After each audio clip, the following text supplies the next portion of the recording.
Dagdag pa natin mga ka-vloggers, ito yung punishment sa iba't ibang klaseng kaso, mapa-rape man o robbery o hold up. Yung tinatawag nating reklusyon temporal at reklusyon perpetua. Ano nga ba ang pagkakaiba ng dalawa nito at ano ang mga punishment dito sa tinatawag nating reklusyon temporal at reklusyon perpetua? Kapag sinabi natin mga ka-vloggers na reklusyon temporal, ito ay may duration o haba o tagal ng pagkakakulong na 12 taon o hanggang 1 araw, depende sa ginawa mong kaso o laki ng iyong ninakaw o sa klase ng iyong krimeng ginawa.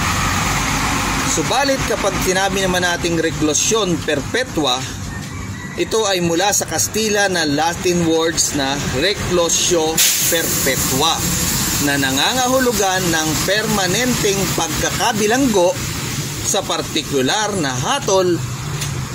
Ayon dito sa Pilipinas at sa Argentina bansa, ito ay hindi pumapayag na pagpapatawad o bigyan ka ng parol o pardon, maliban na lamang kung ikaw ay bumuo ng 30 taon sa iyong pagkakakulong bago ka mabigyan ng pardon o parol. Yan ang dagdag kaalaman ko mga ka-vloggers. Hanggang sa muli sa John Nabukal YouTube channel, at para tiputang iyong mag-ingat and God bless, please subscribe.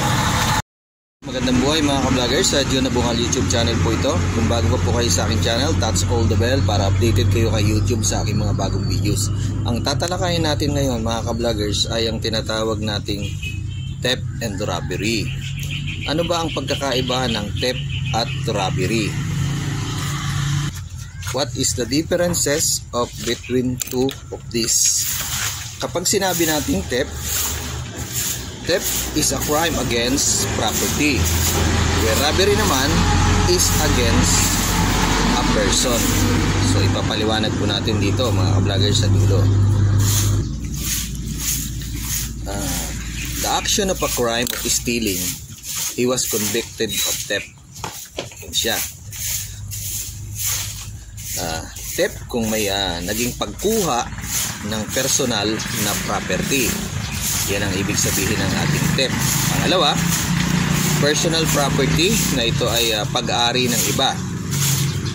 Pangatlo, kinuha ang personal na property dahil tinatawag na animus lucrandi. Kapag sinabi natin animus lucrandi, ito ay may intensyong kinuha o kumita at makinabang mula sa mga ari-ariang kanyang kinuha o ninakaw. Yun ang tinatawag nating animus lucrandi. Pang-apat, ang pagkuha ng personal na property na walang paggamit ng force. Halimbawa, pumasok ka sa isang lupain, pumasok ka upang magnakaw ka ng mga kanyang hayupan o iba pang gamit doon, ay tinatawag nating theft. At meron ding mga katawagan ng theft. Meron tayong tinatawag na qualified theft. Ano naman itong qualified theft? Ayon dito, if the value of stolen property is above a certain threshold, the offense, yun ang tinatawag nating qualified theft. So dapat ay magkakaroon ka ng threshold sa iyong offense. Halimbawa, nagnakaw ka ng halagang 100, kapag binayaran mo ito ay magiging threshold na siya, magkakaroon siya ng 3 bilang. So 300 na ang babayaran mo. Dagdag pa, ano naman ang punishment sa isang qualified theft? Ayon dito, the duration of imprisonment for a qualified theft that can vary widely. Ito ay for instance, if the value of the stolen item vloggers is over the 22,000, the base penalty in a reclusion temporal, which ranges from 12 years and 1 day to 20 years ayon sa petsang October 14, 2023. So yun, kailangan ay base siya sa laki ng iyong kinuha at magkakaroon siya ng kaukulang punishment. What is the penalty of qualified theft? Sabi nga dito, sangayon sa Article Republic Act 10951, mga ka-vloggers, the penalty of a prison is a correctional. At ang minimum naman ng kanyang medium periods ay ito ay ang halaga ng value ng kanyang property na stolen na ninakaw. If more than, sabi ko, more than 20,000 but not does exceed 600 pesos or 500 pesos. Yun ang magiging kaukulang penalty, mga ka-vloggers. Ano-ano ba ang tawag talaga sa kasong theft? Ang kasong theft, mga ka-vloggers, ay isang krimen na parusahan sa ilalim ng Article 310 ng Revised Penal Code. Yun ang tinatawag nating qualified theft. At uulitin ko, ilang taon ba talaga ang hatol ng qualified theft? So ito ay magkakaroon ng maximum penalty na hindi nga bababa sa exceed ng 20 years. Depende sa iyong laki ng iyong kinuha at ninakaw na pag-aari o gamit. Kalagdagan, for an instant, if the value of the stolen item is over 22,000, tandaan nyo, over 22,000, base sa penalty ng reclusion temporal. So reclusion temporal na yan. Kapag sinabi nating reclusion temporal, ito ay mabigat na hatol, mga ka-vloggers, which ranges from 12 years, tandaan nyo 12 years and 1 day, at hanggang 20 taon. Mayroon pa itong additional year, depende sa kada laki o 10,000 dagdag ng excess ng iyong ninakaw. Sabi ko nga ay halimbawa 22,000, so magkakaroon to ng penalty na pwedeng magkaroon ka ng dapat na hindi exceed sa 40 years o ayon sa petsang October 14, 2023. So napakabigat, mga ka-vloggers. Sa halagang 22,000, so pwede kang makulong ng 40 years ayon sa Batas Penal Code Law. So sa 20,000 pesos naman na tinakaw mo, committed under the circumstances enumerated in the paragraph 3 of the next preceding article, kung ang value ng stolen mo ay hindi mag-i-exceed ng 500 pesos. So tandaan nyo, mga ka-vloggers, napakabigat din ng kaso. So ano yung mga tinatawag nating counts ng qualified theft? So mayroong mga katawagang counts yan. So ano yun? Ayon sa Article 310, mga ka-vloggers, ang theft ay committed ng domestic servant. Halimbawa, ikaw ay namasukang katulong. So mo yung pagkatitiwala ng iyong amo, that is a domestic servant. That is a kind of domestic servant or theft. Pangalawa, if the theft committed a grave abuse of confidence. Yun ang sinasabi ko, mga ka-vloggers. Sinamantala mo yung pagtitiwala ng iyong amo, ng iyong kapatid, ng iyong pinsan, ng iyong kaibigan. That is abuse of confidence. Pangatlo, ang property na stolen mo, halimbawa motor, vehicle, male o matter or large of cattle, napakabigat na kaparusahan to, mga ka-vloggers, dahil nga depende ito sa klase ng iyong ninakaw at halaga ng iyong ninakaw. The theft is committed by a domestic servant. Yun na nga, grave abuse or entrusted to him. Halimbawa, mga ka-vloggers, ikaw ay isang empleyado ng kumpanya o secret kahera, pinagkakatiwalaan ka ng pera, tiwala ng iyong amo o kamag-anak o pinsan, that is a grave abuse of entrusted.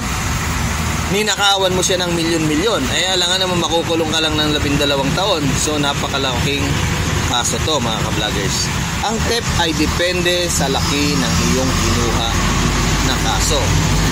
Yan ang kahalagahan na para malaman natin ang sinasabi natin theft. Meron silang mga counts of qualified.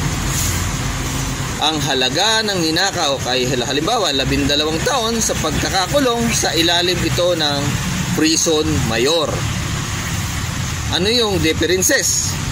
Sabi ko nga, kapag sinabi nating theft, ito ay robbery naman, ang theft ay crime na isang gamit, pagkuha ng isang gamit. Kung robbery, ginagamitan ito ng tao o puwersa. Halimbawa, pag nanakaw sa bahay, akyat bahay, pinwersa mo, o nang hold up ka, o kinarjak mo, o kinarnap mo, that is a kind of robbery. Yung theft ay pagkuha ng gamit na hindi mo ginamitan ng puwersa. Kaya nga meron tayong tinatawag na counts of qualified theft doon sa aking unang nasabi. So tatalakayin naman natin mga ka-vloggers ang robbery. Ano ba ang ibig sabihin ng robbery? Ang robbery sa madaling salita ay ginamitan ng puwersa ng isang tao para makuha o manakaw ang isang gamit, o puwersahan mong ninakawan, tinakot, tulad ng mga holdupper, karnaper, hijacker. Yan ay matatawag nating robbery dahil gumagamit siya ng puwersa. Threat, kumbaga, tinutukan mo ng barel. Ayan, yan ang matatawag nating robbery. Ilang taon ang mga pagkakakulong sa robbery? Ito ay may kulong na 6 na taon hanggang 12 taon o tataas pa. At pwede itong maging reklusyon temporal. Depende nga sa iyong mga circumstances na iyong ginawa, sa iyong mga pang-hold up, pangkakarnap o pang-hijack. That is a robbery. Yan ay depende sa laki ng iyong ninakaw. So, dagdag kaalaman pa, ang robbery ay halimbawa rin ng panluloob ng bahay sa mga publiko o pribadong gusali. That is what we called a robbery.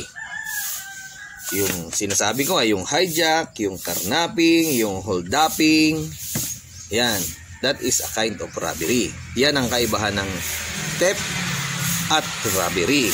So magkano naman ang piyensa ng robbery mga ka-vloggers? Ayon sa petsang July 28 noong 2012, depende ito sa laki ng ninakaw. Ang piyensa ay base sa krimen na iyong nagawa. That is a bill mga ka-vloggers. Robbery is a crime of taking or attempting to take anything of value by force, threat of force, or by use of fear. Yun ang nasabi ko. Ang robbery ay ginagamitan ng puwersa, pananakot,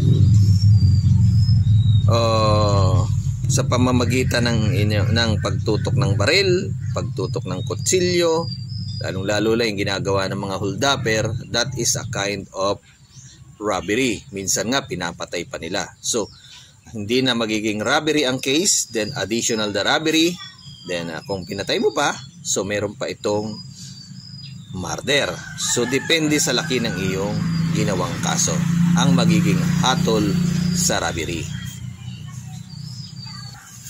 So tanong pa, halimbawa ikaw ang may-ari, ano ba ang pwede mong ikaso sa magnanakaw kung sakaling ninakawan ka? Sang-ayon noong December 19, 2017, itinuturing din theft ang pagpasok sa lupain, naulit ko, ng iba, katulad ng panghuhuli ng hayop. Yun ay pwede mong kasuhan ng theft kapag pumasok sa iyong lupain at nanguha ng mga hayop. So yun ay pwede mong kasuhan ng theft. Sa madaling salita, ang pagnanakaw ay ang pagkuha ng pagmamay-ari ng ibang tao. Dagdag pa, theft is the act of taking another person's property or services without the person's permission or consent with the intent of deprive the rightful owner of it. So naway makatulong sa bawat isang manonood, at shoutout sa aking mga viewers at sa aking mga followers. Don't forget to subscribe, like, and share, and touch notification bell para updated kayo kay YouTube sa aking mga bagong videos. And mabuhay, parati tayo mag-ingat.